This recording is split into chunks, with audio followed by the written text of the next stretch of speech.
Apa berkah utama itu? Tak bergaul dengan orang-orang dungu, bergaul dengan para bijaksanawan, dan memuja yang patut dipuja. Itulah berkah utama. Bertempat tinggal di tempat yang sesuai, memiliki timbunan kebajikan di masa lampau, dan membimbing diri dengan benar. Itulah berkah utama. Berpengetahuan luas, berketerampilan, terlatih baik dalam tata susila, dan bertutur kata dengan baik. Itulah berkah utama. Membantu ayah dan ibu, menunjang anak dan istri, dan bekerja dengan sungguh-sungguh. Itulah berkah utama. Berdana, melakukan kebajikan, menyokong sanak saudara, dan tidak melakukan pekerjaan tercela. Itulah berkah utama. Menjauhi, menghindari perbuatan buruk, menahan diri dari minuman keras, dan tak lengah melaksanakan dhamma. Itulah berkah utama. Menghargai, berendah hati, merasa puas dengan yang dimiliki, ingat budi baik orang, dan mendengarkan dhamma pada waktu yang sesuai. Itulah berkah utama. Memiliki ketahanan, mudah dinasihati, mengunjungi para petapa, dan membahas dhamma pada waktu yang sesuai. Itulah berkah utama. Bersemangat dalam mengikis kilesa, menjalankan hidup suci, melihat jelas 4 kebenaran Arya, dan mencapai nibbana. Itulah berkah utama. Meski disinggung oleh hal-hal duniawi, batin tak tergoyahkan, tiada sedih, tanpa noda, dan penuh tentram. Itulah berkah utama. Setelah melaksanakan hal-hal seperti itu, para dewa dan manusia tak akan terkalahkan dimanapun, mencapai kebahagiaan dimanapun berada. Inilah berkah utama bagi para dewa dan manusia. Buka halaman 42.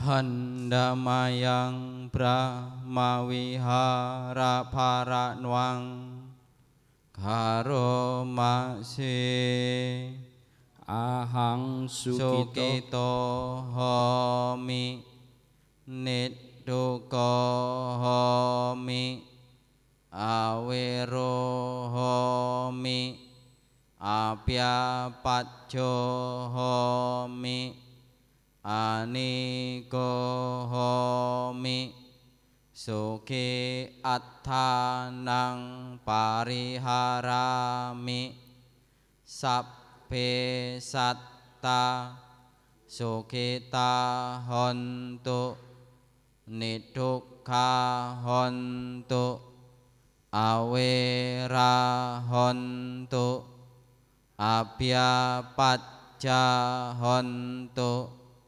anikha hontu sukhi attanwang pariharantu sabbe satta dukkha pamuccantu sabbe satta maladda sampatitto wikaccantu sabbe satta kammasaka kammadayada kammayoni kammapandu kammapatwisaranwa yang kammang karissanti kalyanwang wa papakang wa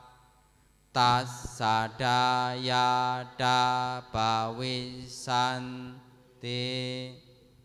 Semoga aku berbahagia, bebas dari derita, bebas dari permusuhan, bebas dari kegeraman, bebas dari derita jasmani dan batin. Semoga aku dapat menjalankan hidup dengan bahagia. Semoga semua makhluk berbahagia, bebas dari derita, bebas dari permusuhan, bebas dari kegeraman, bebas dari derita jasmani dan batin. Semoga mereka dapat menjalankan hidup dengan bahagia. Semoga semua makhluk bebas dari derita. Semoga semua makhluk tak kehilangan kesejahteraan yang telah mereka peroleh. Semua makhluk adalah pemilik perbuatan mereka sendiri, terwarisi oleh perbuatan mereka sendiri, lahir dari perbuatan mereka sendiri, berkerabat dengan perbuatan mereka sendiri, bergantung pada perbuatan mereka sendiri. Perbuatan apapun yang akan mereka lakukan, baik ataupun buruk, perbuatan itulah yang akan mereka warisi.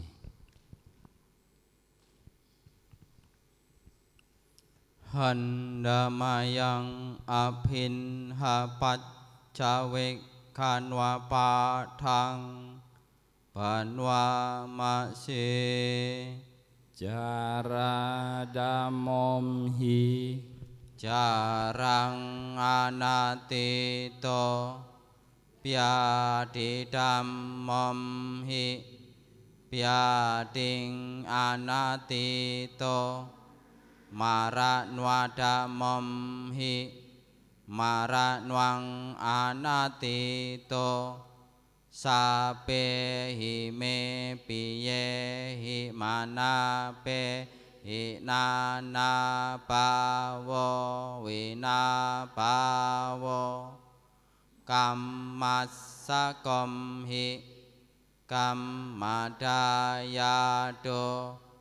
kammayoni kammabandu kammapatwisarano yang kammang karisami kalyanwang wapapakang wa tassadayado bawisami ewang amhehi abinhang patcawe kitab bang. Aku wajar mengalami usia tua. Aku takkan mampu menghindari usia tua. Aku wajar menyandang penyakit. Aku takkan mampu menghindari penyakit. Aku wajar mengalami kematian. Aku takkan mampu menghindari kematian. Segala milikku yang kucintai dan kusenangi wajar berubah, wajar terpisah dariku. Aku adalah pemilik perbuatanku sendiri, terwarisi oleh perbuatanku sendiri, lahir dari perbuatanku sendiri, berkerabat dengan perbuatanku sendiri, bergantung pada perbuatanku sendiri. Perbuatan apapun yang akan kulakukan, baik ataupun buruk, perbuatan itulah yang akan kuwarisi. Demikian hendaknya kerap kali kita renungkan. Ramo, ibu bapak dan saudara-saudara sedama, setelah kita memanjatkan parita-parita paliwacana, selanjutnya marilah kita melatih diri melaksanakan meditasi sesuai dengan objek yang biasa dilatih. Marilah meditasi kurang lebih 10 menit, kita mulai.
Sabe Sata Bawanto Sugitata. Semoga semua makhluk hidup berbahagia. Meditasi diakhiri. Sadu, sadu, sadu.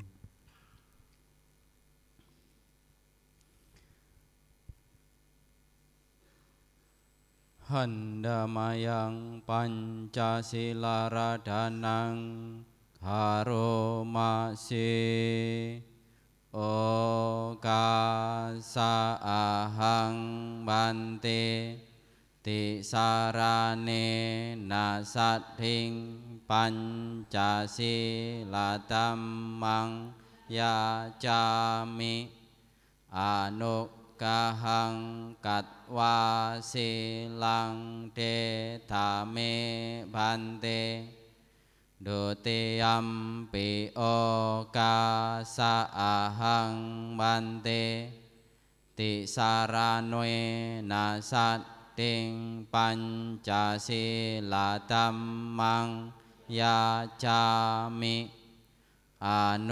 kahang katwa silang dedame bante tatiyampi okasa ahang bante tisaranoe nasading Pancasila dhammang yacami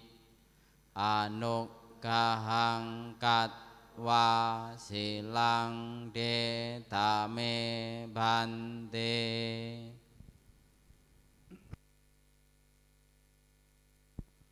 Yamahang wadami tang wadeta.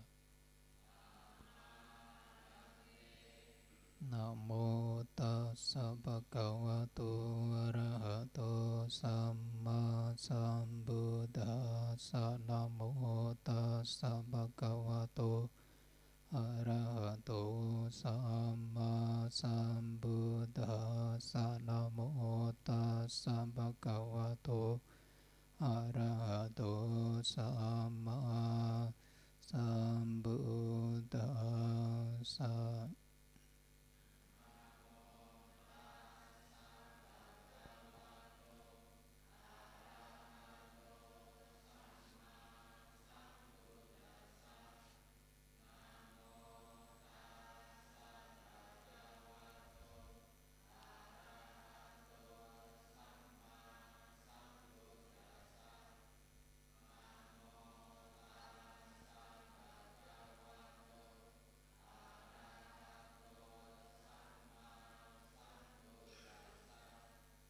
Buddhang saranang gacchami.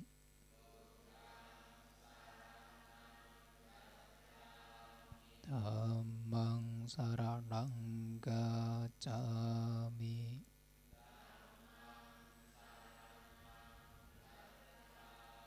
Sanghang saranang gacchami.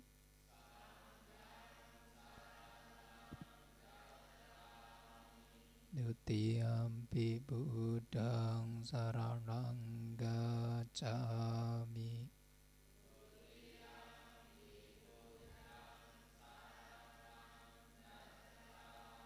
Dutiyampi dhammang saranang gacchami.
silang awisodhaye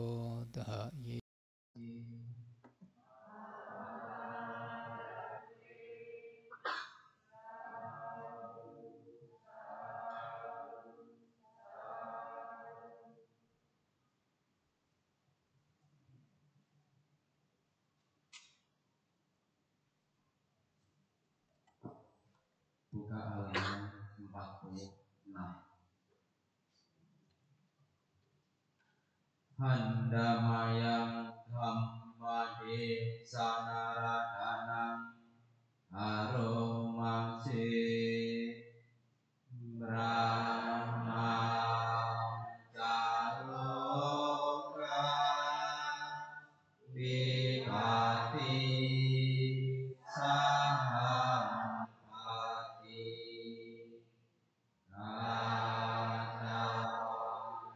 yahina Dewara ayatata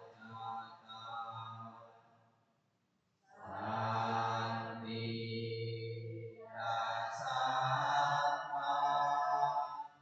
haraja rajatika yese Sudama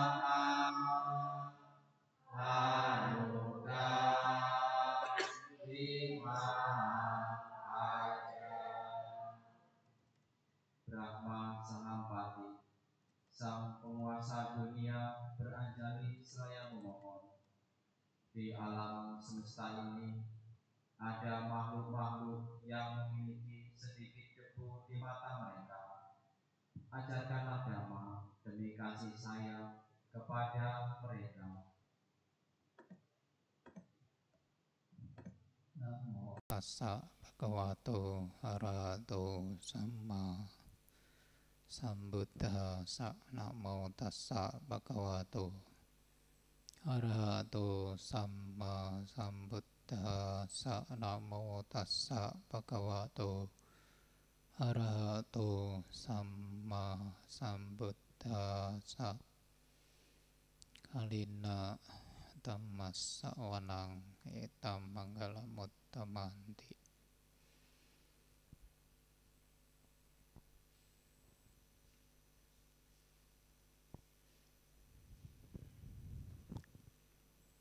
Yang dihormati para pandita, para upacarika, yang dipercayai para pengurus yayasan ataupun juga Wihara Swanadipa yang hadir dan yang berbahagia selalu di dalam Dhamma, para upasaka upasika umat Buddha sekalian yang budiman. Ya, suatu kebahagiaan bagi kita semua pada pagi menjelang siang hari ini dapat berkumpul di ruang Dhammasala ini untuk melakukan latihan pengembangan hal-hal bajik sesuai dengan yang kita yakini dalam ajaran Sang Buddha. Salah satunya adalah terangkai dalam upacara puja bakti,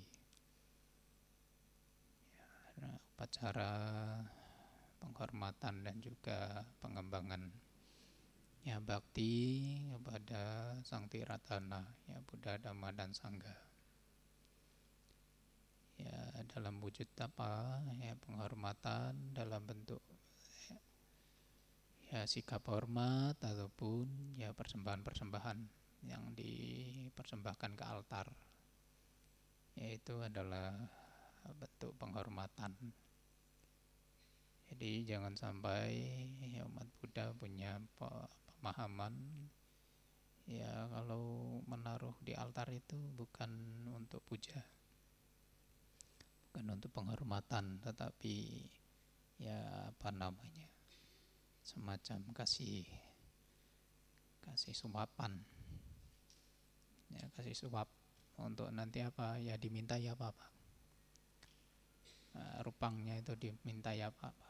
Tetapi dalam pandangan ajaran Sang Buddha tidak demikian, tapi hanya mempersembahkan layaknya semasa Buddha masih hidup, sama seperti Anda kalau ada biku sangga begitu, kasih dana makanan, kasih persembahan makanan, untuk apa? Untuk kebutuhan hidup. Oleh karenanya kebiasaan itu memang diajarkan meskipun sekarang perwujudannya adalah rupang Buddha. Sehingga apa? Sehingga Anda itu punya kebajikan yang diharapkan sama seperti Anda sedang mempersembahkan kepada Buddha langsung. Meskipun objeknya sekarang rupang Buddha, tapi pikiran Anda itu benar-benar tertuju kuat. Saya sedang mempersembahkan pada Buddha.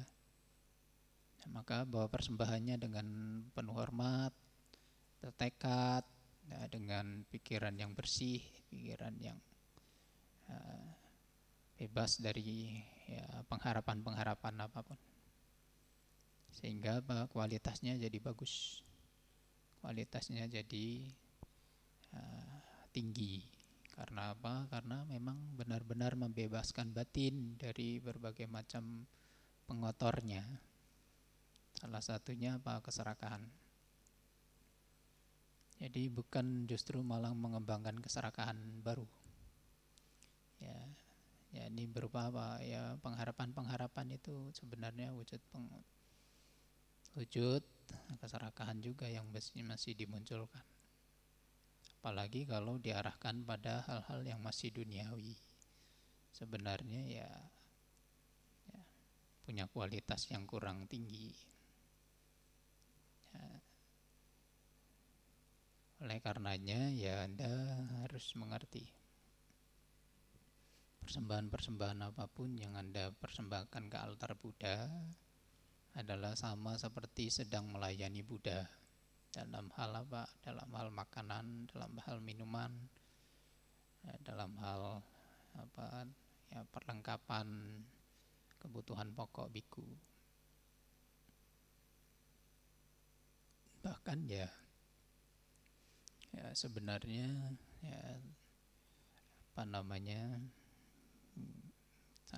sangat dianjurkan untuk latihan latihan untuk mengerti, memahami bahwa persembahan yang dipersembahkan itu ya yang besar nilainya, utamanya memang jika perseorangan adalah kepada Buddha. Ya, kepada Buddha, karena memang beliau yang telah mencapai pencerahan sempurna dengan usaha sendiri yang pertama, ya, di satu kurun waktu tertentu ya Buddha muncul sendiri. Buddha muncul dengan pencapaiannya yang melalui usahanya sendiri, ya tidak ada yang ngajari dan punya kemampuan untuk mengajar, dan itu disebut sama Sang Buddha. Oleh karenanya guru agung kita ini adalah sama Sang Buddha Gotama yang bisa mengajar, bukan hanya sekedar yang mencapai sendiri tidak bisa mengajar seperti Paceka Buddha. Oleh karenanya ya kita penghormatan utama pada perseorangan itu pada Buddha jika di dalam keyakinan kita dalam ajaran Sang Buddha ini. Nah, di dalam ya spiritual, ya di dalam spiritual punya kualitas tertinggi kebajikannya jika mempersembahkan perseorangan adalah pada sama Sang Buddha. Oleh karenanya ya harus dengan penuh nilai-nilai luhur ketika mempersembahkan apapun itu, ya tidak hanya sekedar ya pokoknya taruh saja, tidak punya pengertian, tidak punya pemahaman, tidak punya rasa hormat, tidak punya sikap yang pantas. Ya, sehingga apa ya taruh-taruh saja ya biasa juga, perasaan yang dirasakan biasa aja. Seperti naruh di tempat yang tidak ada artinya. Ya. Ya, jadi harus punya sikap ya, yang benar supaya punya kualitas batiniahnya sendiri itu berkembang. Ya, dalam bentuk sikap ya sikap-sikap ya Anjali, sikap Namaskara itu sikap menghormat. Kemudian ya baktinya ya bakti untuk mempersembahkan itu. Ya, karena sebagai murid ya punya kewajiban, punya bakti kepada gurunya ya dalam bentuk penghormatan. Ya, persembahan-persembahan itu juga adalah bentuk bakti. Ya. Jadi kewajiban sebagai siswa dan wujudnya juga mempelajari Dhamma ini. Ya, mengulang lagi, mengingat lagi ajaran yang diajarkan oleh Sang Buddha untuk dipraktekkan, itu adalah wujud bakti, wujud penghormatan juga. Bahkan ya kalau bisa mempraktekkan dengan murni, dengan benar, yaitu bakti dan penghormatan yang tinggi. Meskipun tidak banyak yang perlu yang bisa diingat misalkan. Tapi satu kata Dhamma bisa Anda praktekkan terus-menerus, itu pun jauh lebih baik dibanding ya ribuan syair, ribuan kata tapi cuma dihafal, tidak pernah dipakai. Jadi ya yang satu kata saja bisa menimbulkan manfaat besar, apalagi kalau banyak dipraktekkan juga banyak, ya jauh lebih baik begitu. Kemudian ya kepada sangga ya seperti yang sudah Anda biasa lakukan. Kalau ada biku ya sama, seperti memperlakukan Sang Buddha ya juga kepada para biku pun sama. Ya memberikan 4 kebutuhan pokok. Ya jatuh pacaya, makanan, jubah, tempat tinggal dan pengobatan. Jadi itu adalah ya penghormatan dan ya bakti yang bisa Anda lakukan ketika Anda mau hadir ya ke wihara. Begitu Anda bisa melakukan hal-hal yang sepantasnya, sepatutnya Anda lakukan itu. Sebagai umat, sebagai siswa Sang Buddha, ya langsung kepada objeknya. Ya, objeknya pada Buddha, objeknya pada Dhamma, objeknya pada Sangha. Ya, sebenarnya ya di wihara itu jauh lebih ya kondusif, karena memang ya Buddha selama menerima wihara, ya beliau banyak tinggal di wihara berikut dengan Sangha dan ya memperkuat ataupun ya mengajarkan Dhamma juga banyak di wihara. Oleh karenanya ya Anda juga kalau ke wihara ya selain ya Anda menghormat Sang Buddha, ya Anda menghormat Dhamma dalam bentuk apa, praktik-praktik. Dan juga sekaligus ya menghormat Sangha juga sebenarnya selain dari ya praktek ya juga yang diajarkan oleh Buddha, Anda menyokong kehidupan mereka yang sedang berlatih mengikuti cara ataupun pola hidup ya seperti yang dijalani oleh Sang Buddha. Dan itu ya diharapkan juga bisa menjadi dorongan bagi Anda ya, untuk ya ikut memasuki ya, kehidupan pabacita jika Anda memang sudah punya keyakinan yang lebih kuat. Dengan apa? Ya dengan adanya Sangha yang dilanjutkan sampai saat ini. Jadi itu adalah membuka peluang, ya, bukan hanya sekedar di masa Sang Buddha Sangha itu masih ada, tetapi setelah Sang Buddha parinibbana, Sangha misalkan tidak dilanjutkan, ya sudah tidak ada kesempatan untuk memasuki Sangha. Oleh karenanya ya adanya Sangha, munculnya Sangha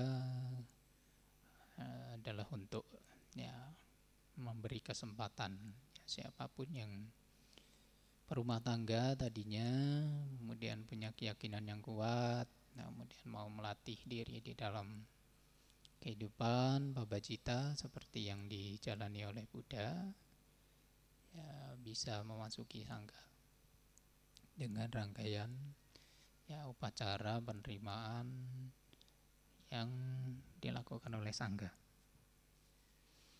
Ya para Bapak Ibu, saudara-saudari sekalian, ya semuanya itu bisa kita lakukan ya kalau kita juga masih menikmati ya buah karma baik kita masing-masing ya berupa usia panjang dan kesehatan. Jauh lebih mudah, jauh lebih lega jika kita masih sehat dan juga panjang usia.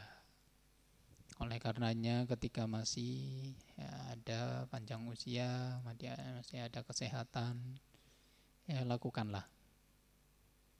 Ya lakukanlah, ya, isilah waktunya untuk salah satunya melakukan puja bakti.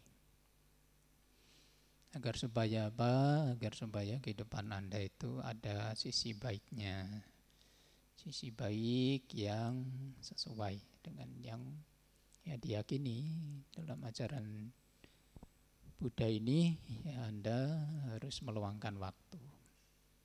Kalau Anda tidak pernah meluangkan, tidak pernah ada kata waktu luang. Karena luang tidak luang itu kan tergantung dirinya bisa memanajemen waktunya atau tidak. Kalau tidak ya meskipun tidur juga itu waktu sibuk. Bekerja waktu sibuk, istirahat juga nanti dianggap waktu sibuk karena ya memang waktunya kan istirahat, waktunya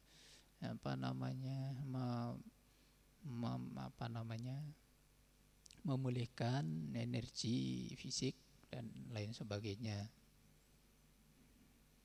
Ya, sehingga ya waktunya habis. Ya, kalau siang kerja, kalau malam tidur.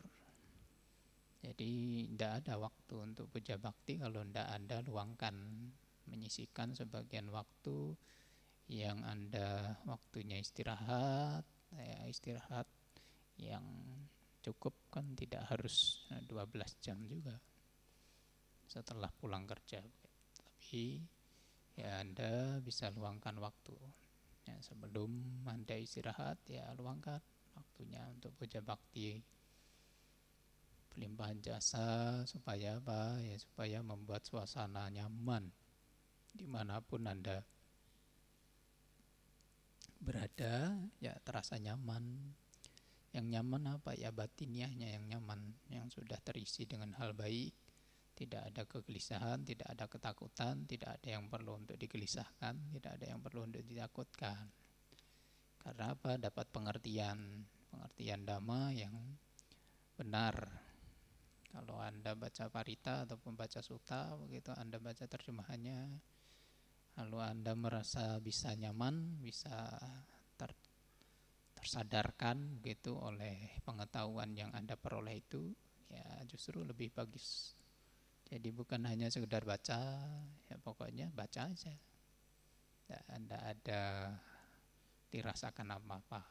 Ya, cara pandangnya tidak tergugah, ya, tidak tercerahkan, ya, tidak terang. Sehingga baca parita atau baca sutta ya, hanya sekedar jadi ritual. Ya, makanya harus koreksi terus dalam dirinya sendiri. Kalau sudah baca kok masih belum bisa tenang, ya belum bisa kegelisahannya hilang, ataupun ya hal-hal yang menjadi beban batinnya kurang reda, ya periksa dalam dirinya, baca paritanya seperti apa, atau hanya sekedar baca, atau memang benar-benar belajar memahami apa yang ditunjukkan oleh Buddha itu bagaimana, ya itu perlu untuk dikoreksi dalam dirinya sendiri masing-masing. Para Bapak Ibu, saudara-saudari sekalian, ya pada kesempatan ini saya ingin berbagi satu khotbah ya Buddha yang ada di dalam Digha Nikaya.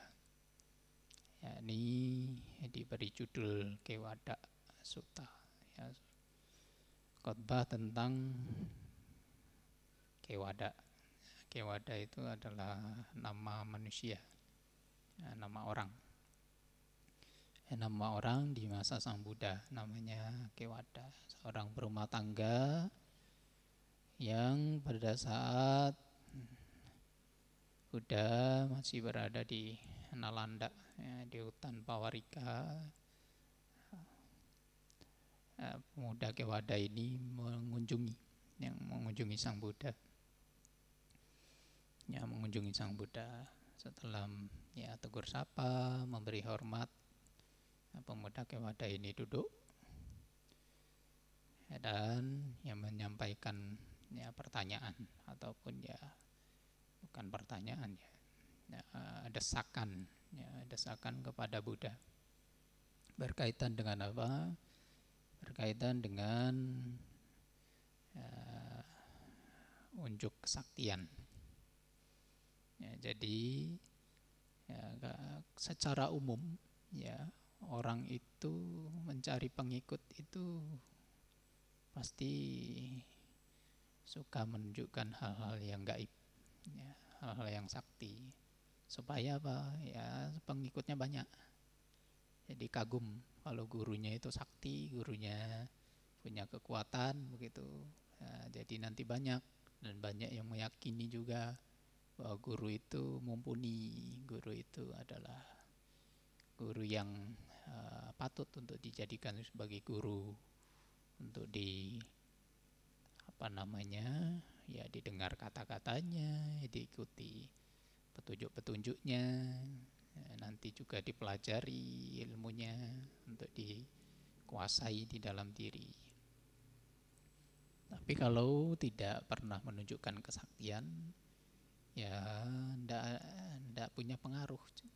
Jadi itu sudah dilihat oleh pemuda Kewada ini, ya, dan ketika bertemu Buddha, karena Buddha tidak pernah menunjukkan hal-hal yang ya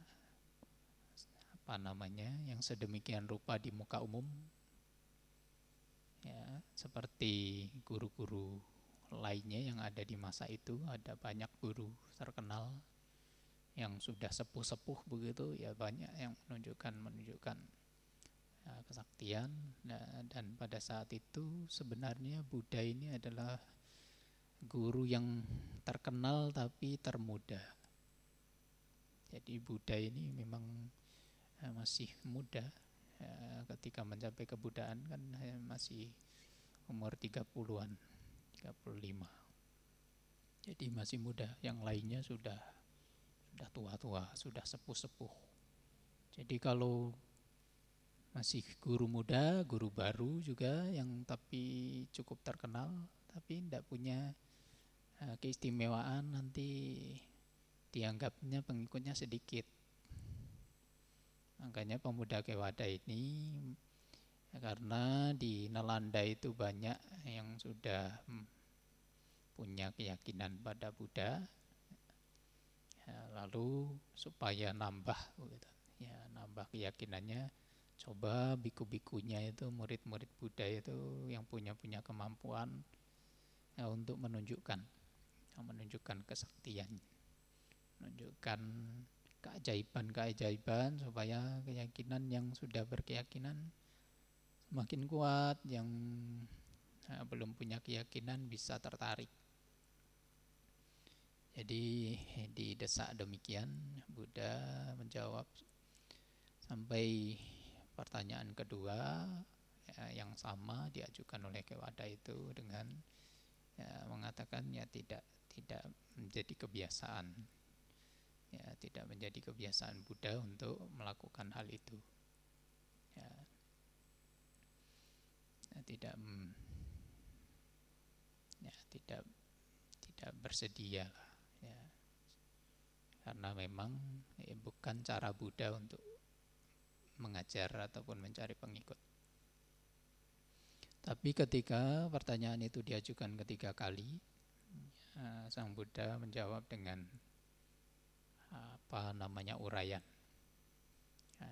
uraian,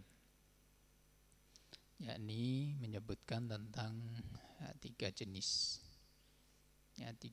kesaktian yang ada, dan beliau golongkan gitu. Beliau golongkan kesaktian itu ada, tetapi beliau golongkan menjadi tiga. Yang pertama adalah kesaktian mengubah diri dari satu menjadi banyak, dari banyak menjadi satu, tembus bumi, terbang ke langit, jalan di atas air, dan lain-lain. Yaitu disebut Idik Pari.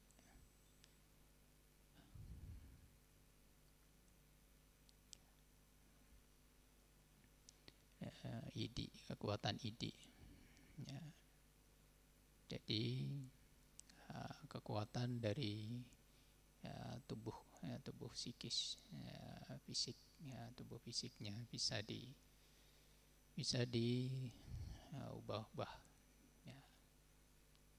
Kemudian yang kedua adalah kekuatan ataupun kesaktian membaca pikiran, di sana. Kekuatan membaca pikiran, yaitu mengetahui pikiran orang, seperti membaca pikiran orang lain, membaca masa depan juga, membaca masa lampaunya, mengetahui karakternya, mengetahui lain-lainnya begitu, dari seseorang. Kemudian yang ketiga adalah Anusasana, kesaktian nasihat. Kesaktian nasihat. Kemudian setelah menyebutkan yang 3 hal itu, Sang Buddha melanjutkan dengan uraian ya, bahwa jika seseorang yang punya keyakinan mungkin ya melihat ya seseorang yang menunjukkan kesaktian berupa mengubah fisik dari satu menjadi banyak, banyak menjadi satu, kemudian tembus bumi, ya, terbang ke langit atau ke angkasa begitu, jalan di atas air, ya kagum, ya merasa hebat, gitu. Ya, merasa hebat. Dan mungkin juga ya memang keyakinannya jauh lebih kuat. Nah, karena apa? Karena ya melihat orang-orang yang sudah belajar, yang sudah berlatih di dalam perkumpulan ya, Sang Buddha ini, ya ternyata bisa ya, punya kemampuan-kemampuan ya, terbang dan lain-lain.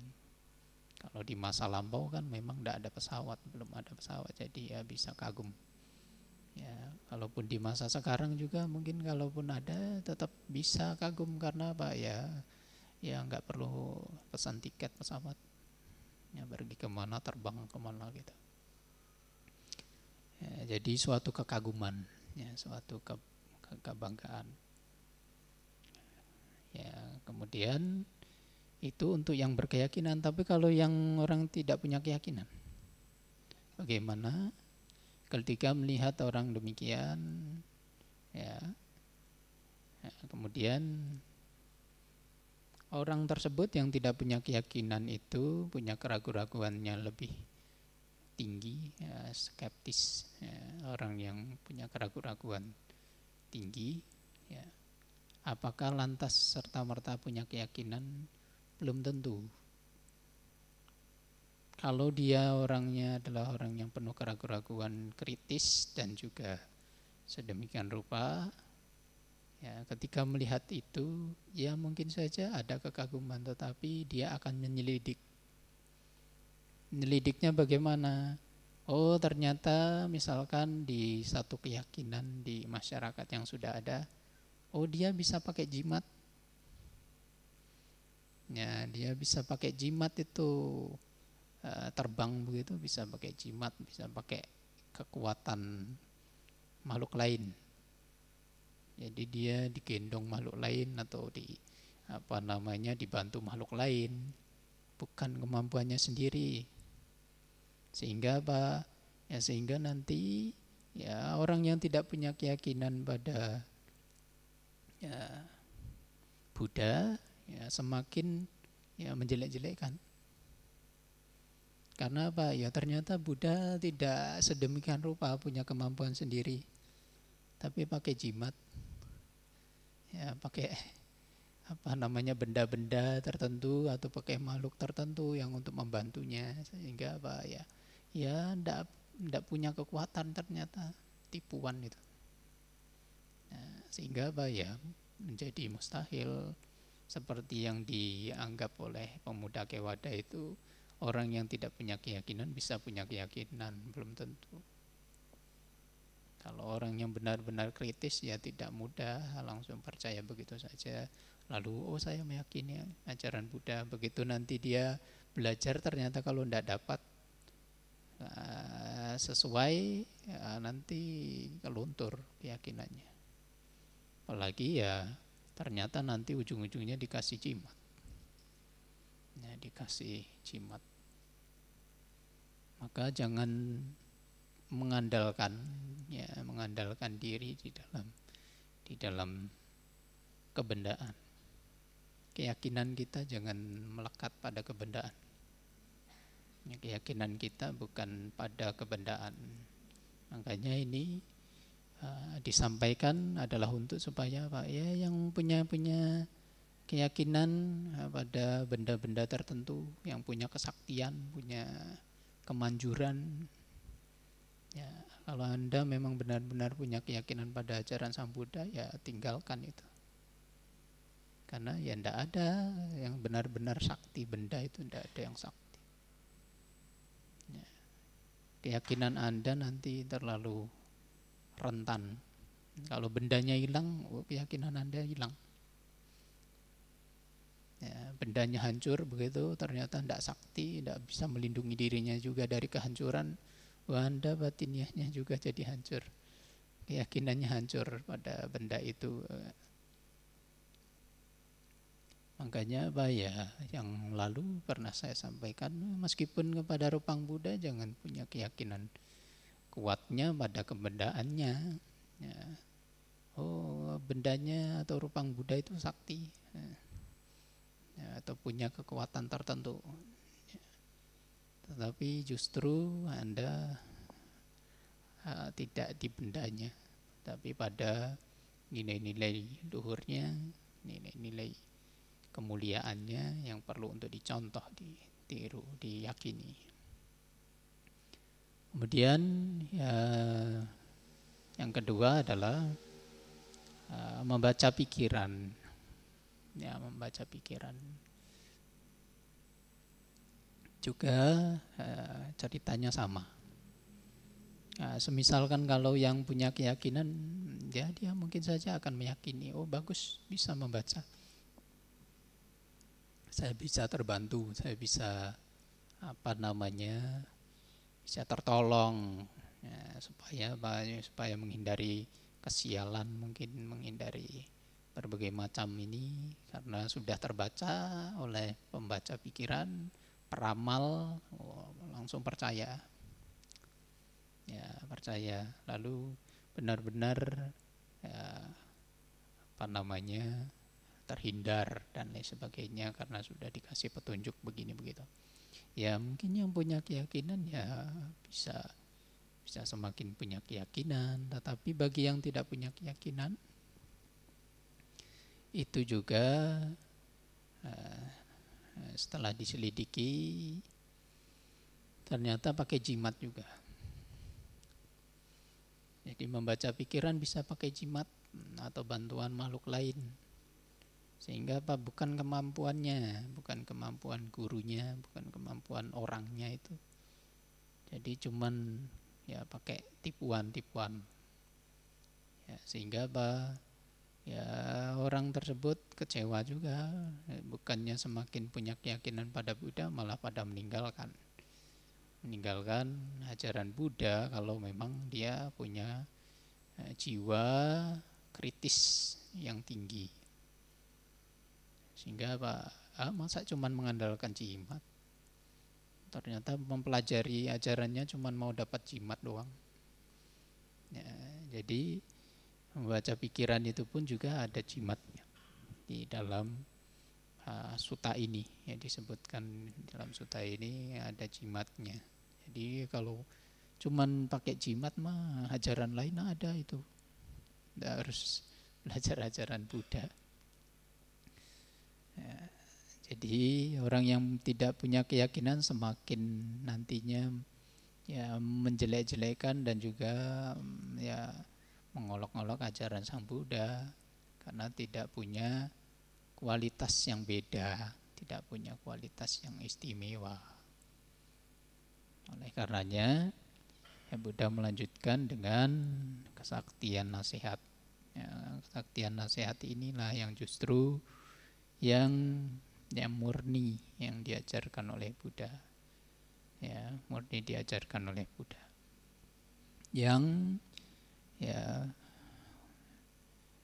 kekuatan nasihat ini justru yang paling terpuji di dalam ajaran Buddha. Nasihat berupa apa? Nasihat berupa ajaran yang membawa seseorang pada perubahan perilaku dari yang tidak bermoral menjadi bermoral.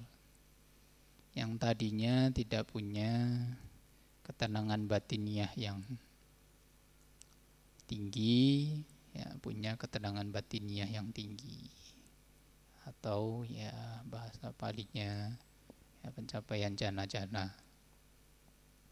Yang pertama ya pencapaian sila yang murni, yang kedua adalah pencapaian jana-jana. Kemudian nasihat ini juga bisa mendorong seseorang pada pencapaian yang lebih tinggi, kesucian-kesucian, pembersihan batin dari pengotor ya batin. pencapaian kesucian, ya, Sotapanna sampai Arahanta. Jadi ya, justru kesaktian yang berupa nasihat inilah yang justru terpenting. Ya, meskipun keduanya itu di dalam ajaran Sang Buddha juga diakui bisa dicapai, bisa diperoleh dengan pencapaian jana 4. Ya, bisa ambles bumi ataupun lain-lainnya, itu kekuatan fisik, kekuatan membaca pikiran juga bisa. Tetapi Sang Buddha tidak terlalu memuji, mengagung-agungkan kesaktian yang pertama dan kedua, tetapi justru lebih memposisikan tertinggi adalah kesaktian nasihat. Karena apa? Yang tadinya orang punya kegelapan batin menjadi terang.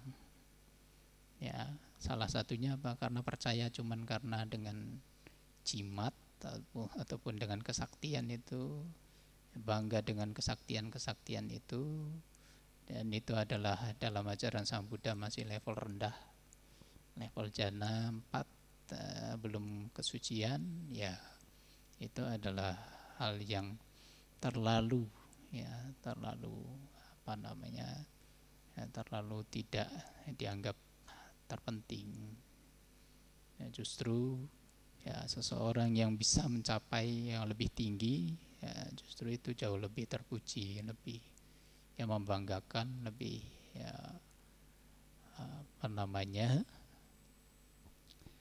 lebih dipuji oleh Buddha. Oleh karenanya ya 3 hal itu semuanya telah dimiliki oleh Buddha.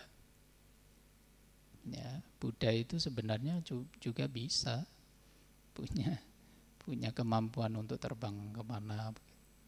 Bahkan di masa Sang Buddha sudah cukup banyak, cukup banyak pada saat-saat tertentu menggunakan itu. Untuk apa? Ya untuk sebenarnya orang-orang yang punya kualitas batiniah yang cukup, supaya tidak terlalu terjerumus di dalam perilaku-perilaku yang menyimpang.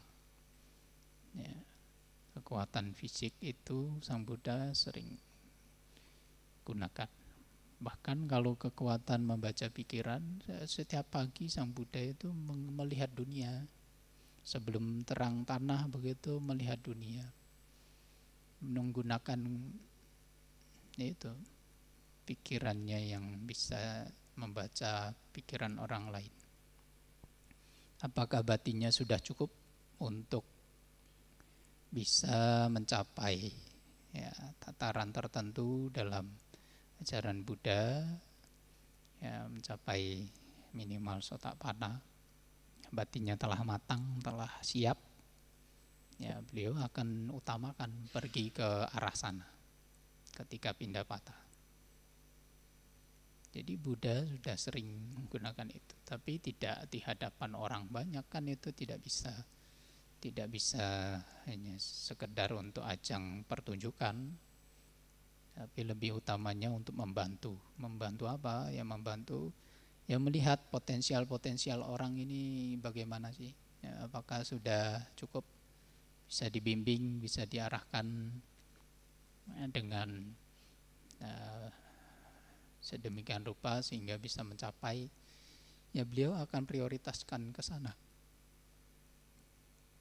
Dan yang ketiga, tentu yang paling utama beliau lakukan terus-menerus seumur hidup, ini menasihati banyak orang untuk terus-menerus melakukan perilaku-perilaku baik, perilaku-perilaku bermoral, dan dari tahapan duniawi sampai di atas duniawi, pencapaian kesucian didorong, dimotivasi setiap saat, setiap waktu. Bahkan tidak hanya manusia, para dewa sekalipun juga mendapat bagian. Jadi waktu beliau dalam sehari semalam itu banyak untuk mengajar dhamma. Ya pagi sore jam 6 sampai jam 10 malam untuk mengajar manusia. Jam 10 sampai jam 2 untuk mengajar para dewa. Ya, jam 2 sampai jam 6 ya beliau ada istirahatnya, ada meditasi sampai memantau dunia. Untuk apa ya? Untuk ya besoknya mau mengunjungi siapa yang matang batinnya. Jadi benar-benar kehidupan Buddha itu memberi manfaat secara terus-menerus bagi manusia maupun bagi para dewa ataupun makhluk-makhluk yang memang perlu untuk dibimbing, mau untuk dibimbing. Oleh karenanya ya Anda harus punya kebanggaan atau punya keyakinan hanya pada kualitas-kualitas Buddha. Secara kualitas-kualitas sifat ataupun nilai-nilai luhurnya, bukan pada fisiknya saja, bukan hanya pada tampilannya, tetapi ya, Anda punya keyakinan pada kualitas luhur. Ya, sehingga apa? Meskipun nanti bendanya ataupun ya kebendaan dalam bentuk apa saja, ya rupang, ya foto dan lain sebagainya tidak ada, tidak dimunculkan, keyakinan Anda tidak akan lenyap juga. Sehingga apa? Sehingga Anda terus-menerus punya pemahaman yang benar, sehingga terbimbing dengan benar dan punya pencapaian-pencapaian juga yang benar. Itulah para Bapak Ibu, saudara-saudari sekalian, hal yang mesti kita berupaya miliki di dalam pemahaman kita masing-masing, bahwa kesaktian nasihat itulah, kesaktian ajaran itulah yang justru sangat istimewa, karena mengubah seseorang bisa menjadi suci, yang tadinya kotor menjadi suci, yang tadinya ya, tidak punya perilaku yang bermoral menjadi orang yang bermoral, orang yang tidak damai batiniahnya menjadi punya kedamaian batiniah, dimanapun menjalani kehidupan dia tidak risau, tidak kacau. Dan itu jauh lebih penting dibanding punya kesaktian bisa terbang, bisa membaca pikiran orang, atau nantinya bahkan mau mempelajari yang bisa melihat makhluk-makhluk lain, makhluk gaib. Justru malah repot. Kalau Anda mau tahu, Anda tanya saja sama yang punya kemampuan seperti indigo itu. Sulit istirahatnya, karena kan dia mau dimintai tolong terus. Kalau bisa melihat makhluk lain itu dia selalu diganggu terus, malahan mau dimintai tolong terus. Malah tidak istirahat kita. Justru kalau Anda tidak punya kemampuan itu, ya justru bagus, karena kan Anda bisa istirahat nyenyak, tidak ada yang gangguin. Paling yang gangguin kalau ya punya anak, ya digangguin anaknya, punya suami, ya suaminya yang mengganggu Anda istirahat untuk ya mempersiapkan apa. Kan hanya itu. Tetapi waktunya lebih banyak untuk ada istirahat. Ya meskipun ya kalau mengerti juga bisa banyak menimbulkan manfaat. Karena ya kalau punya jiwa penolong ya bagus. Ya menolong terus-menerus. Punya kebajikan yang banyak. Oleh karenanya para Bapak Ibu, saudara-saudari sekalian, marilah kita mengagumi, marilah kita memuji, marilah kita meyakini hanya pada nilai-nilai luhur ajaran Buddha. Ya. Sehingga apa? Sehingga itu akan menjadi pembimbing dalam kehidupan kita, menjadi penuntun, menjadi pengarah supaya kita menjadi jauh lebih baik, punya perilaku yang baik, punya tutur kata yang baik, punya cara berpikir yang baik, sehingga semua dari 3 pintu indria itu ya jalur kebajikan ya bisa sempurna kita pakai, kita gunakan dengan baik sampai batiniah kita menjadi suci, menjadi bersih total dari pengotor-pengotor batin, atau mencapai nibbana. Saya rasa itu saja para Bapak Ibu, saudara-saudari sekalian yang bisa saya sampaikan. Semoga bisa dipahami, bisa dimengerti, bisa dipraktekkan dalam kehidupan sehari-harinya, dalam kehidupan yang sangat sibuk. Bisa Anda luangkan waktu untuk mempraktekkan Dhamma dengan sebaik-baiknya, sehingga manfaat-manfaat bagi dirinya sendiri utamanya bisa diperoleh jauh lebih banyak dan punya kualitas. Juga bisa Anda arahkan pada sanak keluarga leluhur Anda yang Anda cintai, bahkan semua makhluk. Semoga mereka pun ikut terus-menerus mengembangkan hal yang baik dalam ajaran Sang Buddha ini, juga memperoleh manfaat dari apa yang diajarkan Buddha. Saya rasa itu saja yang dapat saya sampaikan. Saya akhiri. Sabisa tabawantu sukitata dukan dirodanti. Semoga semua satwa hidupnya berbahagia, terbebas secara total dari penderitaan. Sadu, sadu, sadu. Anumodana kami sampaikan kepada Yang Mulia Bante atas dhamma desana yang telah disampaikan.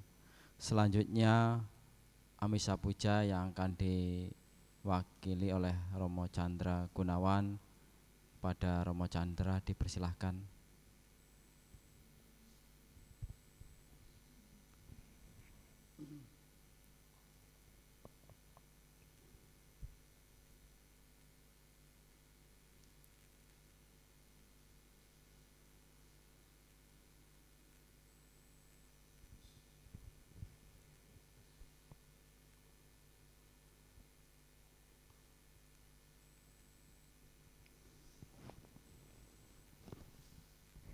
Para Rama, Ibu Bapak dan saudara-saudara sedama, selanjutnya marilah kita mengucapkan Okasa Wandami Bante sebagai perwujudan penghormatan kepada beliau.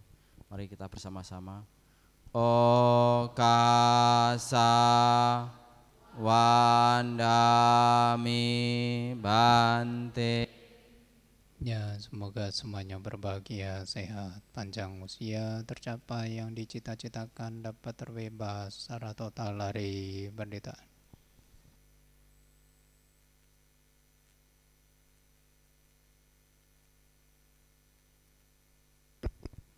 Umat diharapkan tetap bersikap anjali karena Yang Mulia Bante akan meninggalkan ruang baktisala.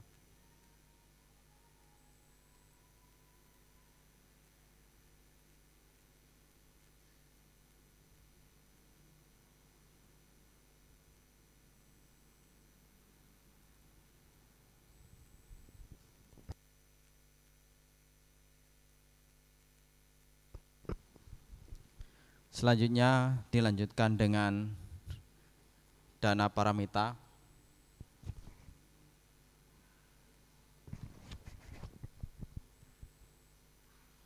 Diiringi menyanyikan kata Dana Paramita. Marilah kita berdana untuk kepentingan Dharma. Semoga kita diberkahi oleh Buddha Maha Suci.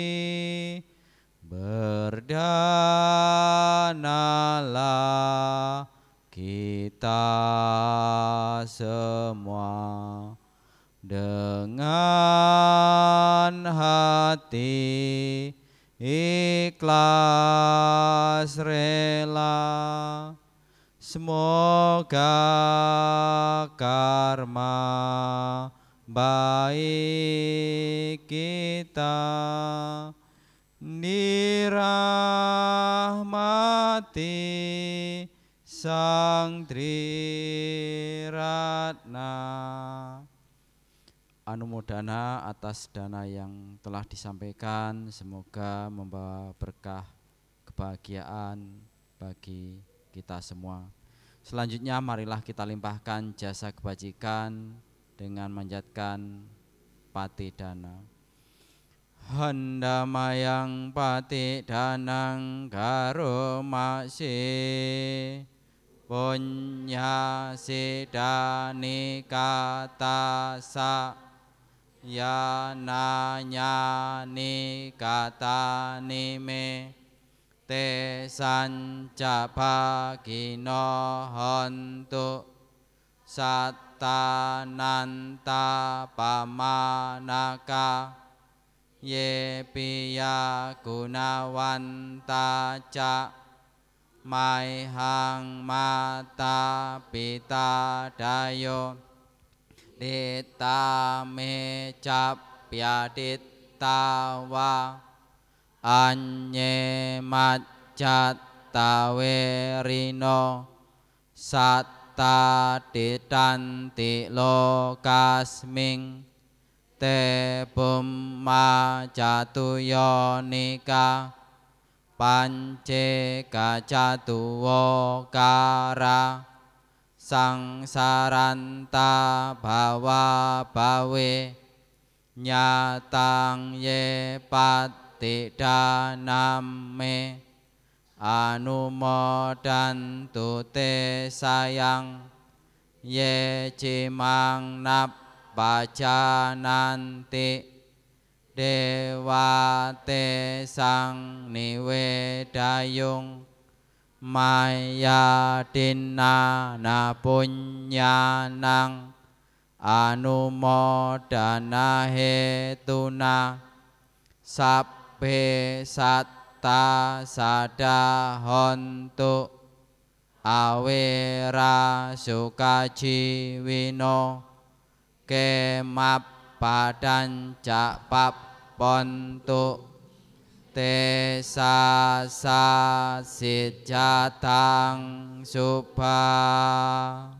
Semoga jasa-jasa yang kulakukan kini atau di waktu yang lain melimpah kepada semua makhluk, tiada batas, tiada hingga, yakni kepada mereka yang kukasihi, yang berjasa seperti ayah dan ibuku, kepada mereka yang kukenal ataupun yang tidak, dan kepada mereka yang bersikap netral atau bermusuhan, makhluk-makhluk yang berada di alam semesta, di ketiga alam, keempat jenis kelahiran, terdiri dari 5, 1 ataupun 4 kawasan sanya yang mengembara di alam besar dan alam kecil.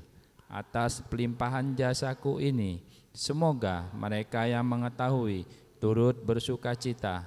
Bagi mereka yang tidak mengetahui, semoga para dewa memberitahukannya. Berkat turut bersukacita atas jasa-jasa yang kulimpahkan ini, semoga semua makhluk senantiasa bebas dari permusuhan serta hidup dalam kebahagiaan. Semoga mereka mendapatkan jalan kedamaian. Semoga cita-cita luhur mereka tercapai. Sadu, sadu, sadu. Sebelum puja bakti kita tutup, izin menyampaikan pengumuman kegiatan di Wihara Swanadipa. Yang pertama, puja bakti Uposata bulan gelap hari Kamis tanggal 27 Februari 2025 pukul 19 waktu Indonesia Barat. 2. Pada tanggal 28 Maret akan diadakan kegiatan Pati Dana atau Cengbeng. Info dan pemesanan paket dapat menghubungi Ibu Livi, Ibu Popi, dan Ibu Meriva. 3. Bapak Ibu bisa mengajak teman yang memiliki anak-anak TK sampai kuliah untuk mengikuti Sekolah Minggu Buddha di Wihara Swanadipa mulai pukul 9.20 waktu Indonesia Barat. 4. Kami membuka kesempatan bagi yang ingin menjadi relawan Sekolah Minggu Buddha dan relawan multimedia. Untuk informasi hubungi Ibu Sylvia. 5. Dana paramita tanggal 16 Februari 2025 terkumpul sebesar Rp1.987.000. Demikian pengumuman ini disampaikan. Terima kasih atas perhatiannya. Selanjutnya marilah kita tutup puja bakti dengan menghormat kepada Buddha, Dhamma, dan Sangha.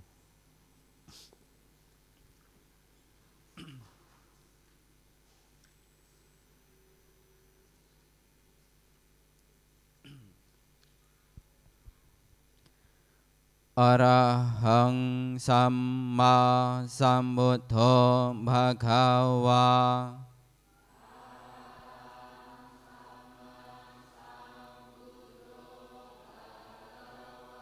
Buddhang Bhagavantang Abhivademi.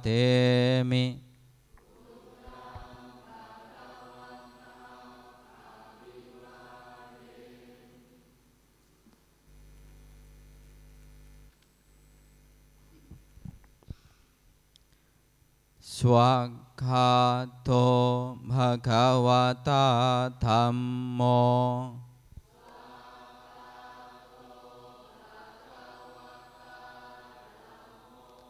Dhammang namasami.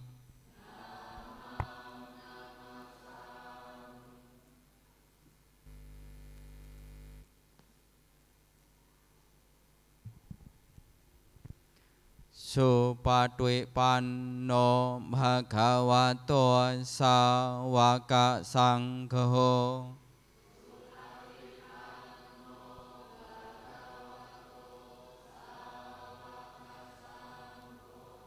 Sanghang namami.